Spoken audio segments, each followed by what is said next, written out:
or presents the Rorqual Affair.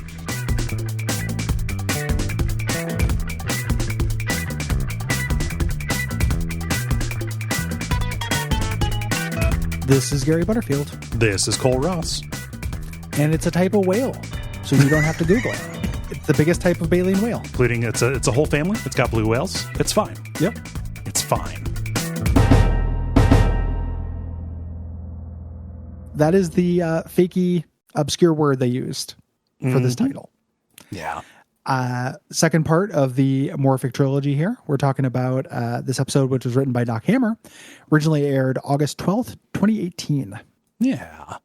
As we alluded to when we talked about the Venture Brothers and the Curse of the Haunted Problem. I love that we title. didn't talk about how good that title is. It's a real good title. In Curse of the Haunted Problem. It reminds me of the Mr. Show, the curse of the memory of the ghost of the creature. Which is not a great sketch, but just it's like, then you must be scared of the curse. No, it's the memory of the curse. Oh, the curse of the ghost? No, the curse of the creature's ghost. Yeah. It's a very Venture Brothers-esque. Yeah, it reminds me of Spaghetti and the Quest for the Golden Treasure. God, I love Spaghetti and the Quest for the Golden Treasure. You can just buy that poster. You can. That big Spielberg. I really don't want to have Spaghetti's face with the just too scary. It makes me think of the fact that he gets the sauce tattooed around his mouth. It's Scarabrock spooked by Spaghetti. Oh my gosh. But yeah, we talked about that in the last episode. This takes place concurrently. So in the previous episode, we learned what's going on with the haunting over at Ventec Tower. But now we're going to see how the Monarch ends up beaten, tied, and captured in Wide Wale's palatial bathroom. It makes sense that that Wide Wale would have that big old bathtub. I cannot see one of those swimming pool bathtubs without thinking of Francis's house from Pee-wee's Big Adventure. Sure. Francis is taking his bath. Yeah. I would love to take a bath in a big swimming pool like that. I don't know. I would feel a little bit self-conscious about leaving my shampoo leave-ins there, Oh yeah. Well, you got people for that. You got people. Yeah. Yeah. Weird thing. This is something that's going to come out through the episode, but to stake this out in the beginning, because it kind of colors my view of this episode. Mm-hmm. I think the Monarch deserves every bad thing that happens to him in this episode. And I think that this is actually fainting towards a sense of justice. We don't get it. They cop out of it. But for a second, I got very excited when I first saw this. I remember that feeling. And then on rewatching it of being are we going to not let the Monarch just be this bulletproof character who gets away with everything? Right. From now on. I like it when superhero adjacent media or pulp media, to make it more general, deals with consequences of things. Mm-hmm. And this retcon, which is bringing in the consequences of the Monarch just frankly being a huge fucking asshole. Oh yeah, for no reason when he executed Dr. Dugong, just being a psychopath. In a version of the character who underlines the way that this character is not advanced the same way other characters have advanced. No, he's been accruing this debt, and this comes back to get him. Right. Yeah, him being punished for being a flat two-dimensional character in a world that has moved past that, I think is really good. Mm-hmm. This is going to sound absolutely fucking crazy, and it's not what they're going to do. This would have almost been an okay way to write out the Monarch. Oh yeah, I still like the Monarch. I'm curious as to where they go with it. Part of that is colored by how much I hate the season finale of this episode of this season. Yes, I do not care about what it takes to be an official henchman. Mm-hmm. In the guild rules. I think that's all stupid. Mm-hmm. And that we spend too much time on it in that episode. I don't know. It just kind of feels like this acknowledging that the Monarch doesn't fit with the rest of the cast. Yeah. Could have done something. And he just gets a reset. We talked about this in the wrap up episode for season 6 with that listener whose name I forget. I apologize. Wrote in and said, they were really hoping that there would be at least some conversation about how bad of a husband the Monarch had been. Even above and beyond just him going around and assassinating, his wife's colleagues, right? like even above and beyond that, there being some kind of reckoning, like, and we talked about this too, but like the fact that it snaps back to, like an older status quo where he can just kind of continue with business as usual with both her and the guild. It is weird. Yeah. A little disappointing for her just to be like, "Oh, you're in the doghouse, mister." Yeah. Like, oh, it seems like more than a doghouse problem. Like you left the seat up. Yeah. Yeah. It's not that. So like, even though it does swerve away from it to try to make you villainize Wide Wale in this, like I'm actually pretty on Wide Wale's side during this whole episode and kind of want him to shoot the Monarch in the head. Yeah, I know it doesn't happen. I understand why it doesn't. A tiny part of me is just like, yeah. The show isn't Better Call Saul. Like, no, I know. Like, well, people die in the show. Yeah, true. It's just like, I know it's not Better Call Saul, but like maybe it could have borrowed a little Better Call Saul energy. True. Yeah. From this. I'm in the middle of something.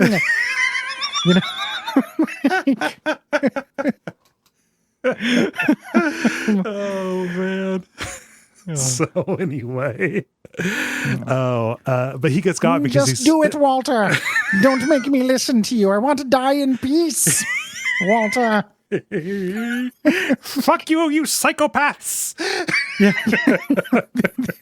Yeah. It was I who put you in that chair. Oh man, oh man. Do we have any more? Do we want to get it out? Dude, just like, he already did. Rusty, for the smartest guy I know, you're a real idiot. He already decided what to do. Anywho, that's the last one. There we go. Okay. This is the beginning of the horrible titles. I hate this. Yeah. This is, so in the commentary, it is revealed this is 100% a Doc thing. Of course it is. Yeah. Like I am not surprised. Like this, again, I like Doc. I know I sometimes I slag on Doc. I love Doc. He does a lot of jokes in this episode I think are great. Love Doc. Yeah. I knew this would be a Doc thing. So, but like, so the decision to make this, to run with this as a naming convention for the show, that was a Doc thing. This is something that him and Jackson like joke about. Like they love these, anonymous Robert, they call them Robert Ludlum titles in the commentary, right? Yeah. It's where it's like the blank noun, right? And they give the formula, the Bourne ultimatum. Yeah, the Iger sanction. They talk about how they tick on those all the time. Is what they call it when they just can't get off of something and they keep on doing it. So Doc figured, okay, I'm going to name all my episodes this, thinking that Jackson was going to do it, and Jackson didn't go along. It's real big Sergeant Pepper energy. A little bit. Yeah. Like where one person was like, let's make this a fun concert album concept kind of thing, and everyone's like, no. I'm just going to write a day in the life and it's going to be fine. Yeah, I don't want to. Well, I'm going to keep doing it and maybe they'll just, His name's Billy Shears. Yeah. Yeah. It's it's I hate it. It makes it impossible to know what it's about. Yeah. The difference between this and the Robert Ludlum titles is in the Bourne ultimatum. I know that Bourne's going to be in there. Mm-hmm. And there's going to be some kind of ultimatum, and I know who Bourne is, and stuff. Well, like you can do that. They talk about what a nightmare it was for production once these titles got through, because like they were trying to refer to stuff, and it was like, wait, which one is that? Because they're not necessarily descriptive. Nobody knows what a Rorqual is. It's like if a band put out an album and decided instead of naming their songs, like most obvious thing is you name your song what you say in the chorus. Yeah. Don't do that. The next obvious thing is you name it something unrelated. They don't do that. It's almost like they just name the song's numbers. Yeah. Or something like that. Like it's just anonymous. I really hate it. It's a really bad decision. Yeah. And I'll like a band that I like and an album that I like, minus the Bear, their first album that they did, a lot, like all of the titles were quotes from Starship Troopers. Nothing has to do with Starship Troopers. Horrible idea. Bad idea. Terrible idea. Yeah, absolutely horrible idea. Like, I don't think you have to name your song something like the catchy. Don't have to be ABBA. Right. But like not helping the listener is different than working against them. Mm-hmm. This feels like it works against the watcher. Yeah. You know, and it works against the creators. Like they don't even like it. Yeah. They can't even, it makes it a nightmare for production. They can't even refer to it. Like this doesn't serve anyone. Nope. You know, what's a stew for the greater good?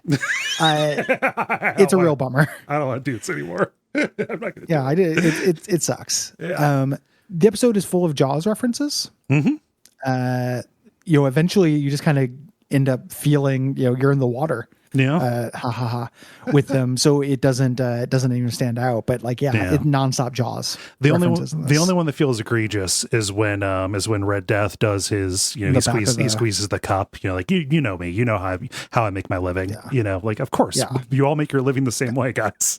Eyes like a doll's eyes. Yeah, you know, that kind of shit. Mm-hmm. We get a great cold open here. I think that it's a little irresponsible of Doc to start trading on 21's PTSD again after summarily dismissing it for a whole season. Yes. But in terms of an articulation around it, I think this is really good. Oh yeah. All these villains that he's killed showing up in his dream, Wandering Spider doing a mathematical proof for why he will never get to kiss his wife again. God, that's a great line. Yeah. Just like, and then I love, you know, so 21's there, he's naked. And is a dream. I think I left my penis in the bathroom. 24 going, you can use mine. Hands on the dark gun. It's just really good. Yeah, but like we get Wes Warhammer showing up. Like all of them are just kind of appearing around him, sitting in the lone desk in this classroom. And in between cuts, like he turns into child. He turns into eighth grade Gary, right? Yeah. And then the Blue Morpho, you know, the classic model Blue Morpho, Fitzcarraldo shows up, but he's speaking to him in the Monarch's voice. And this is when his alarm goes off. He's overslept. Yep. And this is going to be a load-bearing oversleep. Yes. So he wakes up, he starts running around, and there's a little running joke of him sniffing things. Like he sniffs his body and then his clothes, and then the milk, put on deodorant, drinks the milk. Real psychopath shit to have 2 gulps of milk for breakfast. He sniffs 24's bloody glove, which he sniffs before he does badass stuff. He says, we haven't seen that before, but it's fine. Yeah. He runs, gets into his Kano outfit. He's going to take the car, but the car isn't there. Yeah. You know, he's like, oh, I said I was taking the car. This is because of a plan they had. We're going to find out. Yeah. Cut over to Wide Wale's, where the Monarch is standing in Wide Wale's office, dressed as the Blue Morpho, asking, you know, trying to intimidate Wide Wale, like pack up and leave town. If you don't, in just seconds, you know, Rocco's going to be bleeding to death, and you're going to be unconscious to him. And Wide Wale and Rocco are just being real slick about this. Yeah. You know, I love all of this stuff with Wide Wale, just like obviously knowing this is the Monarch and the entire time. Just toying him. It's like, oh, we're going to have our fun here. Yeah. And knew Hank was, you know, Enrico Matassa was Hank because he's not an idiot. Right. Like he's not playing the game. You know? Yeah. But Monarch looks at his watch and 21 is late. You know, so he goes about his part of the plan. He, you know, hits this knife on the desk and flips it up in the air and goes to throw it. But what should happen 50% of the time actually does happen. And the handle hits Rocco instead of the blade. Yeah. Especially if you don't know how to throw a knife. Yeah. Like they're, you know, everyone just kind of assumes they can do that. It's very good. And he's like, it was so cool. I caught it on the first try. I can't believe I did, as he's pinned to the ground. Yeah, having his shoulder wrenched. We cut over to the guild gathering in a New York landmark that the Venture this is an actual school from like one of the 2 socialist members elected to Congress. They have a school in New York. Okay. So that's where this is. There's really no reason for the guild to be meeting there. It's just, you know, again, New York, people in New York love New York trivia. The guild has recently told all of their members, or the council has told their members, that they cannot arch until they get this Blue Morpho thing taken care of. Yes. And Dr. and Mrs. the Monarch says, hey, this is for your own safety. You know, we've got this vigilante going around. We really need to preserve your guys' life. And the guild people are like, well, what are we going to do? You know, Brick Frog only knows how to throw bricks. It only knows brick throwing and frog being. Just Gary's superhero corner. Do you know there's a guy in the Marvel universe who looks exactly like fucking Brick Frog? He just doesn't throw bricks. Is it Toad? But I keep seeing an action figure group on Facebook, people doing toys, and I keep seeing Brick Frog. I'm like, holy shit, it's Brick Frog. But it's like some Spider-Man guy called the Frog who I never heard of. Looks exactly the same. Like you could make a Brick Frog. Does he look like a dude in a loose-fitting frog costume? Yep. Huh. Yeah, just about. Wow. It's maybe a little tighter than this one, but oh, you can see his little face poking out. That's really dumb. Yeah. It's I don't know who this guy is, but it's the closest thing I could get to a Brick Frog action figure if I got a little brick for him. So that's kind of fun. I could get you a little brick. Don't worry. Yeah. Yeah, you got a little brick guy. Gary, yeah. Well, see, the process is you start with a big brick, and you and you trade it to your brick guy. Yeah, you got a big brick of cocaine. We should clarify. Yes, and you trade it to your brick guy to get a little brick. Yeah. Oh God. For your reference, Gary, I normally do a find and replace on this with DMM as Dr. and Mrs. the Monarch. Okay. I figured that. Okay, cool. So Phantom Limb, after Dr. Mr. Monarch says this, Phantom Limb takes control and says, here's a huge bounty. If you can, anyone who can take in the Blue Morpho gets $10,000 and free guild dues for a year. And a mug with our logo. A mug with our logo on it. Everyone gets real quiet because they hear someone in the back squeezing a styrofoam cup. It's Red Death doing Quinn's speech from Jaws. Yes. You know who I am, you know what I do. I can do it. I can take care of Blue Morpho. You can keep the free dues, but I want to see it on the council. Yeah. And I love Red Mantle's and your weight in mugs. And I can understand that as somebody who has had to deal with keeping an inventory of stuff adjacent to mugs. You order too many mugs. You want to get rid of those fucking mugs. I would love to have my weight in mugs. Think of how many mugs. Oh, a lot of mugs. See, the thing about a mug is you can only use one at a time. Yeah. How many mugs do you own? I've got more mugs than I use. I have 4 mugs that are in active rotation. Okay. Then these are like decorative mugs. Like one has a little Solaire doing a Praise the Sun. One's from Thimbleweed Park. It's the Dave's Diner mug. Yeah.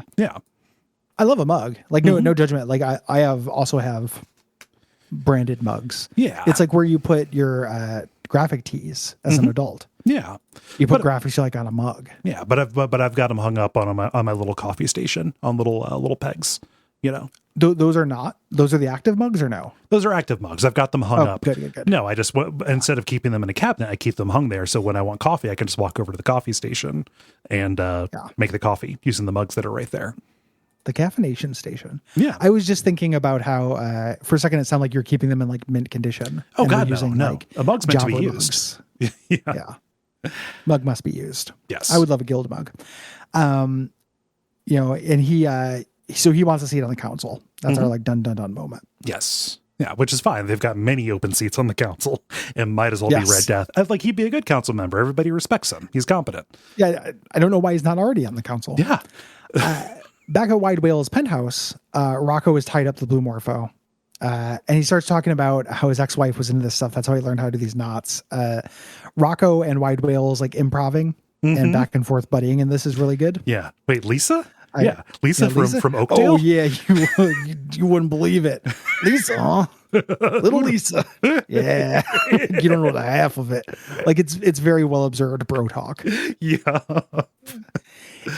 It reminded me of the great, I can't remember, it might have been @fart, John on Twitter, when Trump was running for president and his horrible sex assault stuff came out on tape and people were defending it as if it were locker room talk. And he was like, that's not locker room talk. Real people who've been in locker rooms know that real locker room talk is, hey, is that old man using a blow dryer on his asshole? Which inspired me to use a blow dryer on my asshole, and I've never gone back. No joke. 100. It works for hair all over your body, and it feels great. Yeah. And I recommend everyone use it for their entire body. Yeah. It just, just don't get it too close. You don't want to get the backdraft droplets, Or you inflate yourself like Super Mario World. You know, like you don't want to get it too close at all because you might. I've seen that tag on. What is it, Litterotica? Yeah, you got a big white pea on your hairdryer. You gotta be careful. Just float into the kitchen and make yourself a snack. As a long-haired man, a blow dryer is essential to me. Yes. Yeah, we'll start using it on your asshole. Yeah, that's a little pro tip from me to you as your business partner and friend. Okay. I think that you might like it. It does feel great, and no one has to know. You don't even have to tell me if you do it. It can be your secret. You don't even have to talk about it on a show or anything. Yeah, it can be your secret, man. And anybody who's listening to this who wants to do it, you guys don't have to write in. Yeah, just do it and get a shot. It's really fun. It's really cool. So it doesn't get too hot. Well, you kind of wave it back and forth. Okay, so you don't focus fire. But it feels good right after the shower. Oh, You want that. You're a little chilly because you just stepped out of a hot shower and you're in your like room temperature room. Yeah, it feels good. Mm-hmm. The heat. No. It feels good. The heat. should make a hairdryer specifically for today's modern asshole for the man. For the modern asshole on the go. Yeah, if you've got a butthole on the go, you need this specific. Kind of like the Hair Pro Master, some kind of device. Jesus. Oh God. But anyway, they're having this talk, and then they go into this extended thing. Wide Wale is kind of taunting the Monarch, the Blue Morpho here. It's about how ridiculous, kind of doing the like, oh, nobody can tell Clark Kent is Superman. These glasses, saying like, oh, you got this itty bitty mask. Who is he, Rocco? I don't know. Yeah, well, see, we don't identify people by eye sockets. Yeah, yeah. Real cute. Yeah. And then he's like, well, I don't know. He kind of sounds like the Monarch. And Wide Wale says, well, I really hope he's not the Monarch because he does not want to be the Monarch right now. And the Monarch's like, why wouldn't the Blue Morpho want to be the Monarch? And he's like, did I ever tell you my origin story? And he tells his origin story. Yeah. Talking about how his brother Dougie used to talk about how, 95% of the world's oceans are unexplored. Everything that's worth knowing is under there. There's a shark that, sharks don't get cancer, and they do this flashback to him showing Doug this acquisition, this thing he stole. This is a Damien Hirst art piece. Yes. This stuffed shark. And it's dead and stuffed. It's not going to be useful for science, but it's showing the difference in their philosophies. Wide Wale was like, oh, it's worth like millions. Like it had to be the best one. Yeah. And Doug's like, no, this is stupid. Yeah. This is science. It's not larceny. And also, sets up their dynamic a little bit. Chester, the Wide Wale wants to impress his brother. He'll hold his brother in high esteem, right? Yes. And he wants to help and his out. brother's not very nice to him. No. Yeah, his brother's kind of a shit. It's played for like his brother being right, but like Dr. Dugong doesn't come off great in this episode to me. Yeah. So he calls him useless. He insults him, and like, here I am, my own brother. Yeah. Insulting me. So I'm going to prove him wrong. I'm going to make things right. We're going to advance his research. So he sits down in the molecular redistributor and activates it. And it's basically just the scene from the Hulk, Yeah. Which Monarch points out. I think I've noticed this from Hulk, the Ang Lee Hulk. Right. It's not exactly explains original. like, that transformed us. Yeah. My brother became a super scientist. I became a villain at this point. Yeah. And then, the Monarch is like, what does that have to do with anything? And I love this. Like, oh, am I boring you? Well, I'll get to the important part. You see, my brother got a new arch. It was the Monarch. And we all know what happened. The Monarch blew his fucking head off like a psychopath. Mm-hmm. Dr. Doug, flashback to it. Dr. Doug Ong, Dr. Dugong, right? Yep. So, like you abandoned me. You abandoned my hate. I have cuttlefish. Yeah. Just a little one-off joke. Like you'd never expect this to come back, but all of the retconning in these first couple episodes, I think, is very good. Yes. Yeah. So, this is revenge. And Wide Wale's like, I might look like a whale, but I got a lot of bad shark in me. His kind of eyes roll back. He gets the doll's eyes. Love it. Great little line. 21 is monitoring the Monarch's vitals from outside. Like he's taking the subway there. It's hilarious. But he's way outside. He gets a pop-up on his laptop. He's set up whenever Dr. and Mrs. the Monarch calls him to be a sexy cheerleader wanting to talk to him. thing as a reference to her cheering on his lap during the one where they made out.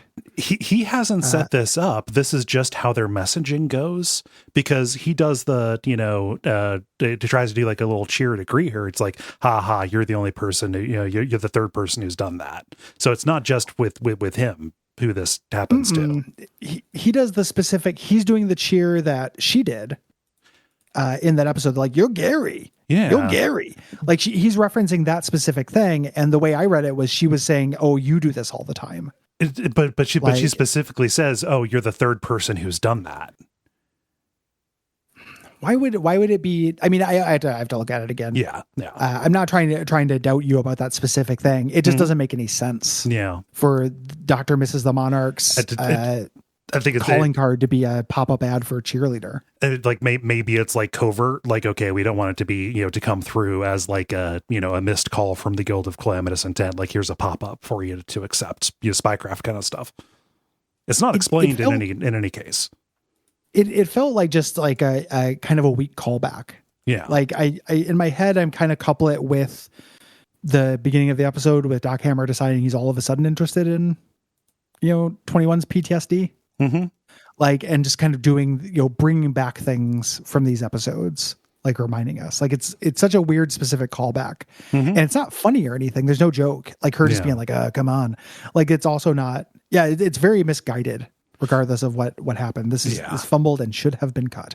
Yeah, no, I just looked at the script. It's be You're the aggressive, third person. be aggressive. You're like the third person to do that. Yeah. Weird. Mm-hmm. What a horrible, why? Damn it, Doc. Don't know. Don't know. Non sequitur. Mm-hmm. She says you have to get to Rat Island because they've caught the Blue Morpho. At this point, she does not know who Blue Morpho is. No.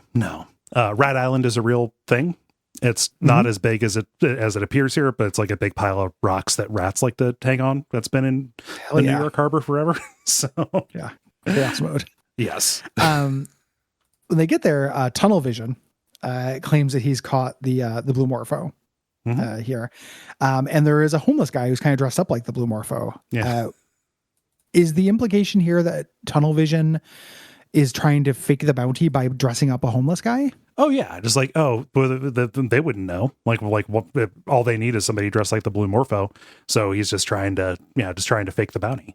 Yeah. The way that it's performed is weird because Tunnel Vision, it feels like the actor wasn't told that he's being deceptive. Like, usually when people are deceptive in the show, they're not good at it. Yeah. Well, just like when 21 says, "This is a Halloween mask," he goes, "What?" Like, I just took the what as a joke, but maybe I thought this was Phantom Limb dressed up the homeless person. Oh, here for them to call it, because Phantom Limb is the one who is motivated to have it over. Oh, he wants the crisis to be done with, so people can get back to business and not try and not be unrestful. Let's say. Yes. Yeah. I don't know. There's a section. There's a little slop in this, and we get Tunnel Vision later. He becomes a character, and he doesn't become a character who would, think you would get away with this. It's weird. It's a little weird. The section kind of bugs me a little bit. Yeah. Everybody gathers here at this point. Dr. and Mrs. the Monarch is like, that's not the Blue Morpho, but Phantom Limb's like, no, just let them believe it. Otherwise, we're going to get turned on here by all these people. A guild stranger walks up with Wandering Spider's widow, and she slaps him she slaps her for Dr. and Mrs. the Monarch letting people arch after her orangutan died. Yeah. Like, she knew, but she didn't call in people yet. She didn't ban things. Another scene from Jaws, right? Yes. Yeah. Yep. Opening the beaches when the sharks were out. Yeah. 21 says, you didn't deserve that. There's some things I got to show you. It's serious enough now where 21's coming clean because his boss and her husband are actually in danger. Yeah. There's some, consequences coming. As he says this, Red Death is kind of hovering in the air, chuckling menacingly, kind of in the middle distance there. Cut over to Rocco. He's trying to send Serena to her room to keep her safe, because the Blue Morpho, is about. And he's trying to just, trying to get back on her good side, right? Like, if I could, I would put you up in the plaza with all the Nintendo games. I love it. Rocco, what is this? You think it's the 90s? Fine, a PS2 or whatever. Came out like forever ago. Yeah, it's a PlayStation 2 or whatever. She eventually, is like, whatever, just tell my dad you tied me to the bed. He's like, don't you even joke about that. Very good. Because now he's, if that happened, if she mentions something like that, even in joke, be like, slip. He's somebody doing that to you, Serena. Again, really gross and protective. Yes. We cut over to 21, who has explained, come clean to Dr. Mrs. the Monarch. Yes. And he kind of again, this is also a thing where the consequences aren't really meted out. He kind of talks about how he's like, we kind of did this for you since you were, part of the guild now. And she's like, that's the dumbest thing I've ever heard. Yeah. And she's right. It doesn't, there's no spin on this that makes this something smart or good that the Monarch did. Yeah. And 21's like, no, it's stupid. We're stupid. Like, we got it. Yeah. This is fucked. Yeah. We're idiots. Yeah. And Dr. Mrs. the Monarch says, yeah, you're fucking idiots, because even if Wide Wale doesn't execute my husband, then it will be my job to execute him. You fucking idiot. You know, the dumbest thing you've ever done. 21 says, oh, we need to come up with a plan. He tries to take her down to the basement to show her all the Blue Morpho stuff, but it's just a regular basement. Yeah. I can't remember how that pays off. Is that in the next episode? It doesn't. I didn't want to watch too far ahead. It doesn't. So it is described in the commentary that this is like a little feature of the Blue Morpho kind of lair kind of deal, that like it can be activated to make it, just have like put in this little decoy basement that you go to, route you to a decoy basement instead of the actual lair if somebody finds the secret passageway to it. Like it is only explained there, and even still, it doesn't make a lot of sense. Yeah, who did it? Well, why? I mean, Vendetta, the person who took the Blue Morpho mobile, probably. Yeah, I guess that would make sense. He set it to that security mode, but it wasn't set to security mode when they stumbled upon it. Yeah. Like it's been stumbled upon.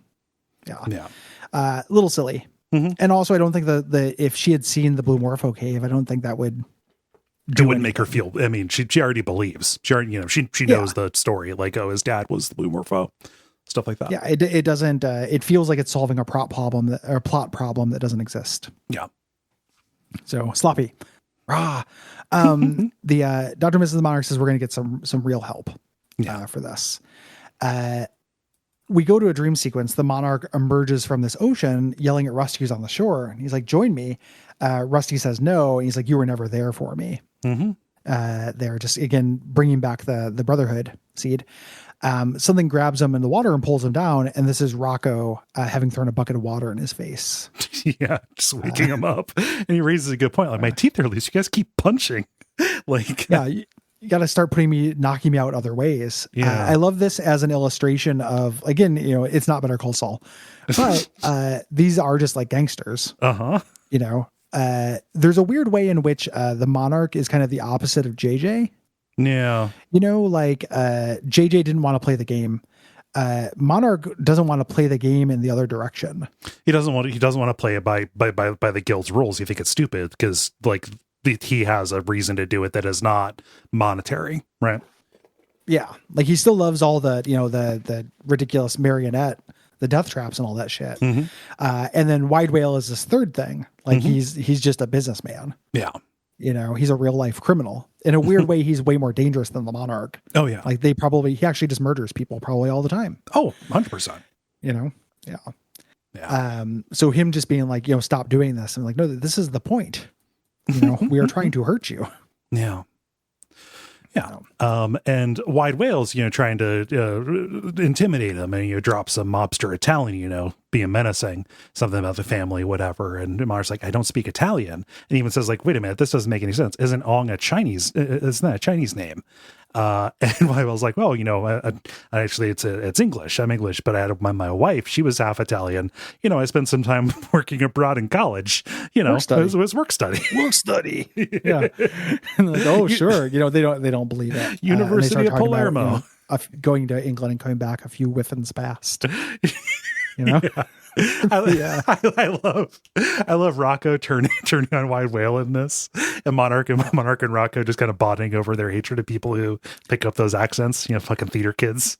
It's one of the most universally despised things. Oh yeah, we can all agree that it fucking sucks to go somewhere and come back with the accent. As an affectation. So terrible. Absolutely terrible. Dr. Misses the Monarch and 21, the help they went was to go to Red Death and just like ask him to fix it because he should be in charge of basically all this. Right. The danger of introducing a hyper competent character in a show about idiocy.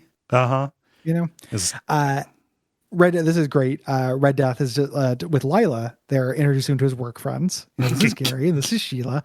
I love how Lila is portrayed. Her whispering in his ear, like the shy, just like, okay, I'll ask her. This is so well observed and sweet. She wants to ask, "Are you a princess?" No, honey. No, honey. I'm just. It's like it's so sweet. God. I love Lila. Fucking terrifying. Little just like he kisses her on the forehead, but neither of them have lips. Yeah, he just rubs his teeth on skull. Yeah, and just like clicks his tongue. Yeah, and just everyone just has to be like, "Oh, she's cute as a button." And, I love it so much. Well, because why would you insult a kid to her face? Well, of course they wouldn't. They wouldn't say that, but it's very funny that they have to. Because she's a nightmare. Dr. Mrs. the Monarch says like, hey, if there's a way to avoid killing the Monarch and still give you that council seat, would you do it? And he's like, well, I do like killing. He wants this council seat regardless because his wife has been on him to retire. This is their compromise. Yeah. He's not going to retire from being a villain. He's just going to move into a desk job. Yeah. Something a little bit, doesn't have him going out even once a year, just administrative. But she's like, okay, well, we can kill somebody. How do you feel about breaking into an OSI dummy corporation? And we think that she is just referring to that as like a generalized noun. No, it is the dummy corporation. The OSI just set this up. Yes, just called as such. She kind of says like, how would you feel about breaking into that in response to the killing thing? But then later seems shocked that he killed. I wasn't expecting him to kill. I think that I didn't read her being shocked that he killed. I think that she was shocked that he was like standing, screaming, holding up the dying body in the fountain of the dummy corp. He says he says literally like, we got to get out of here before these people wake up. Oh, does he? Later. And then he goes, and then it cuts. Yeah. So it's a weird Dr. Mrs. the Monarch being clueless stuff. Yeah. We cut to them waiting in the car, waiting for him to take care of his stuff. Dr. Mrs. the Monarch and 21 making awkward small talk. Yeah. Here. You can sit up front if you want. No, back here is fine. Yeah. I've got my iPhone. I can put on some What if I put on the playlists? radio? Like 21 can't handle the silence. No. Here. And she tries to apologize. Who just sits in a car and listens to trip hop? Come on. Dude, my ex was way into trip hop in a way that like was not great. Yeah. I do not like listening to that much trip hop. Trip hop has a place, I'm fine with it. The soundtrack to PsyOps. It does have a place, but that place was in 2002 and it hasn't come back. Yeah. My way into it was through like the poppier soundtrack sounds on the songs on the Silent Hill soundtrack ends up going a little bit into that, to a degree, so that's my entry, like my angle to it. I'll listen to it just when I'm listening, things that are in that kind of vein. If I'm listening to instrumental stuff that feels Silent Hilly, but in the house, yes. And that's not in a car, just like listening with somebody. No, that's that. Yeah. Can you imagine like a listening party for trip hop? No. So, he's saying like, oh, you can listen. I got some cool playlists and everything. They ignore that because to escape the awkwardness, they go inside there. And she kind of awkward. She's like, oh, I was just swapping out the security footage. I do like playlists. I do like rocking out, But he's still angry with her. Like, Red Death, again, as you mentioned, holding this dead body aloft in a fountain of blood, screaming with just surrounded by corpses. This is where she says, we got to get out of here before they wake up. And he goes, she grabbed a file as well. The file scene's a little bit later. Gotcha. Like we get the cutaway. We don't see them go into the file room. We get the cutaway to Rocco and the Monarch playing Mad Libs. Just the way they pass the time. I love Rocco. It's very sweet. I need a verb ending in ing. Just stop it. Okay, I'm going to use stop, but with an ing. I love that nobody wants to do these with me, which implies that it's like Billy with the high fives. He's trying to get people to do Mad Libs. Yeah. This is when they cut into the file room, and Dr. Miss the Monarch is going through these paper files saying like, oh, I wouldn't, what is the, Gary's like, why aren't all these computerized? Says, oh, the OSI is, old school. They're paranoid and superstitious. And this is a way for them to get into the, the phishing stories, kind of stuff from Jaws, just like, oh, just aren't we all superstitious? Red Death says, and they start like sharing it. Red Death says, like, oh, I wear the same socks every time I'm going to kill Steve and Dave Killsock. Yeah, they're like big 80s athletic, like white socks with stripes. Very good. 21 goes like, I can beat that. I keep my dead partner's glove with me at all times, and I used to before I did something fucked up, I'd sniff it. And Red Death ones up that by showing him a movie stub. 21's like, oh, is that where you first got your girly action? And he's like, no, this is a movie stub for movie night. And everyone like gets quiet. Yeah. Because again, movie night is this, it was the start of the Great Pyramid War. It was a huge deal. Yeah, big deal. Red Death explains this is this beautiful monologue that is like joke free, but it's just perfect. Clancy Brown's best work on the series. It's like, oh yeah, the guild was doing this huge hostage job up on Gargantua 1. They were going to get the big fish. They were going to get Jonas Venture. It was going to be a feather in their cap. And just, some of us wore spacesuits. Some of us didn't, me with this face, I wore my spacesuit. Right. And everything was going just fine up until somebody opened the bay doors. And then he goes into, yeah, well, we know. Yes. Yeah. And it goes into like his version of the Indianapolis monologue, talking about apocryphal things about like, oh, if you're going to be sucked into space, make sure you exhale, otherwise you explode. But extremely good language about what happens. Like a pillow full of ripped pillow full of red BBs, all the blood flying by. It's like, oh, stab girl knew to exhale. She floated by. So she floated by, the blood on her tongue boiling, in front of me. It's very good. Yeah, puffed up like she had a peanut allergy. Anyway, I got to see a little Sharky's machine. It's like, oh, hell, that's the important part. Sharky's machine. This is where she says, we got to get out of here before, can you find this guy? They got to get out of here before everyone wakes up. He goes, they leave.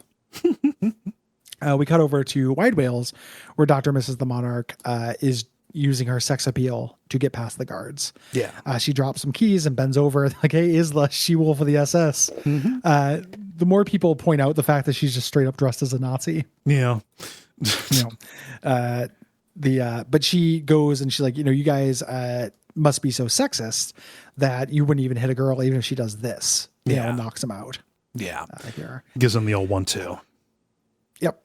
21 in the elevator gets in the elevator with Hank as Enrico Matassa and just runs up. He's like, Hank Adventure behind me. Like, don't look now, but yeah. What are we gonna do? We're gonna have to improvise. Yes. And it cuts over to right after the end of the previous episode. Kill this fucker, right? Hank is just shakily pointing Wide Wale's gun at the Monarch, and Wide Wale's like, "Oh, pretty poetic, huh?" I love this exchange. Martin's like, what? You dressed up the Venture Kid like a gigolo to kill me? I dressed myself like a juggalo myself, sir. It's very funny. He doesn't even care that the jig is up. That he's been made. The Monarch says like, this is all for naught because Hank's not going to do it. Hank's not going to kill me. And Wide Wale starts tempting him. We're getting this like, dark temptation scene. Yeah. Like, listen, you get to live with, you'll be able to marry my daughter. You'll get candy playground, whatever the fuck you want. Just do it. And 21 is the one who saves life. He barges in, stopping him. He's like, this is not very Hank. Enrico Matassa, Hank is a lover, not a fighter. Yeah. You know, and Hank agrees, but Wide Wale gets sick of the theater. You know, he talked about before he likes the anticipation. He's grabbed the gun. He's just going to execute the Monarch. Yeah. We get our commercial break. There's a funny beat there when Gary rushes in, when 21 rushes in, dressed as Kano. Hank as Enrico says, "Viceroy, you made it out of Dunwich, I see." Yeah, like you've seen him sweet. since then. Like, but Enrico hasn't. He immediately recognizes him. Yeah, you know, there's a yeah. But it seems like Wide Wale, lost his patience, is gonna shoot him. We cut back from a commercial break, and he's interrupted. Red Death comes blasting through the window of the bathroom here on his horse, and he's dragging a dragging a visitor. Says, "Oh, sorry for the drama. You guys don't have wheelchair access in this building. They would have needed it because he has dropped off Dr. Dugong, who is very much alive." Yeah. Who he regenerated. He's got a bunch of starfish DNA, and obviously Wide Wale is surprised by this. He's why didn't you contact me? It's because he's been in witness protection because of Wide Wale. You're Wide a Wale villain. being a villain. You're a bad man. You've got a gun. You're pointing at someone. And Wide Wale immediately, turns into a little kid. Yeah. Like this is his weakness. Yeah. Immediately is like, "Oh, we were just playing a game, see?" And he hands the gun over to Dr. Mr. the Monarch. Now here's this. Like just like Rocco comes in like, "Aha, like, well, why don't you go hide now? We'll come get you." Just trying to play it off. But it can't go on because then Serena walks in, having heard all the noise, saying, "Hey, what's Hank doing here?" And when Hank it's like Hank takes off his hat and it goes back to being Hank. It's like, I don't even remember what I'm doing here. Yeah. I hope that this we were just rehearsing for a play. This is the last dumb sitcom thing we get. I hope so. For a while. Yeah. It's pretty silly. Mm-hmm. Dr. Dugong greets his niece joyfully, and Serena's very mad. He's like, "You didn't even tell me I had an uncle." He's like, "Well, we thought you were dead." They're kind of going back and forth. We kind of shift focus to the Monarch and Dr. and Mrs. the Monarch, and the idea is that distraction is happening to that family. The Monarch thinks he's out of hot water. Yeah. He's basically, let's just let them talk. And she's like, "There's going to be a lot of talking. Like, you are not out of the doghouse." Yeah. Which is an irritating way for them to put it. Yeah. And they're about to talk more, but they're interrupted. The building across the street, Ventec Tower, starts shaking. One of them says, "It looks like the building's trying to move." And this is when we get cut to credits. So roughly at the end of the previous episode. The next episode is going to tie the two together, but we do get a meaningful post credits here. Yeah. A blue morpho runs into the building. Everyone says, "Hey, who's that?" Yeah. And the Monarch says, "Who cares? I'm off the hook." Yeah. That doesn't make him off the hook. It was him the whole time. Yeah, it's like, yeah. And, enough people know that it was him the whole time, but yeah. Yeah. You're also dressed as him. God damn it, the Monarch. You will literally never admit wrongdoing. Nope. What an awful husband. Does not deserve Sheila. He does not. Yeah. Yeah. And that's the end of this episode. I'm looking forward to concluding the Morphic trilogy. All this cool stuff with Vendetta. Yeah. Excited. Same. Yeah. Fun jokes in this. There's some slop. Yeah. Places where things don't meet up, but I don't know. The fact that they took the very transparent Jaws stuff and ultimately made it into the speech about people being sucked into space. Clancy Brown, just they talk about it in the commentary, but it's like, oh yeah, we love doing this because we can just give Clancy Brown a whole bunch of basically paragraphs of text and he will do it perfectly. He's just such a pro. So you'll notice every time you see him, he's got these monologues because we just know we can use them for that. Yeah. Mm-hmm. Yeah. Yeah. It's fun to watch. The fact that I don't have a strong Jaws, Jaws has not been as referenced to death as something like a Star Wars, really helps. Yeah. This episode, I think. I think that it makes the Jaws stuff feel like part of the water. Yeah. In a way that I want. As opposed to it feeling like like too cutesy. Yeah. Well, and it's appropriate with Wide Wale too. Like and it's integrated really well, with the exception of the, like, if they just got rid of the line, you know who I am, you know how I make my living. Like, yeah. That one's just a little bit too much like Red Death doing the Taken speech, right? Yeah. There's a couple sour notes. Yeah. But in general, good and very funny. Mm-hmm. Which I'll forgive a lot for being funny. Yes. Thanks, everybody. We appreciate you for listening. If you like this show, head on over to patreon.com/Duckfeed.tv and support your boys and get bonus shows. Yeah, bonus shows, bonus content. It's all good stuff. If you can't support monetarily, we understand. There are free things you can do, such as going to your podcast directory of choice and leaving a rating or review, or telling your friends.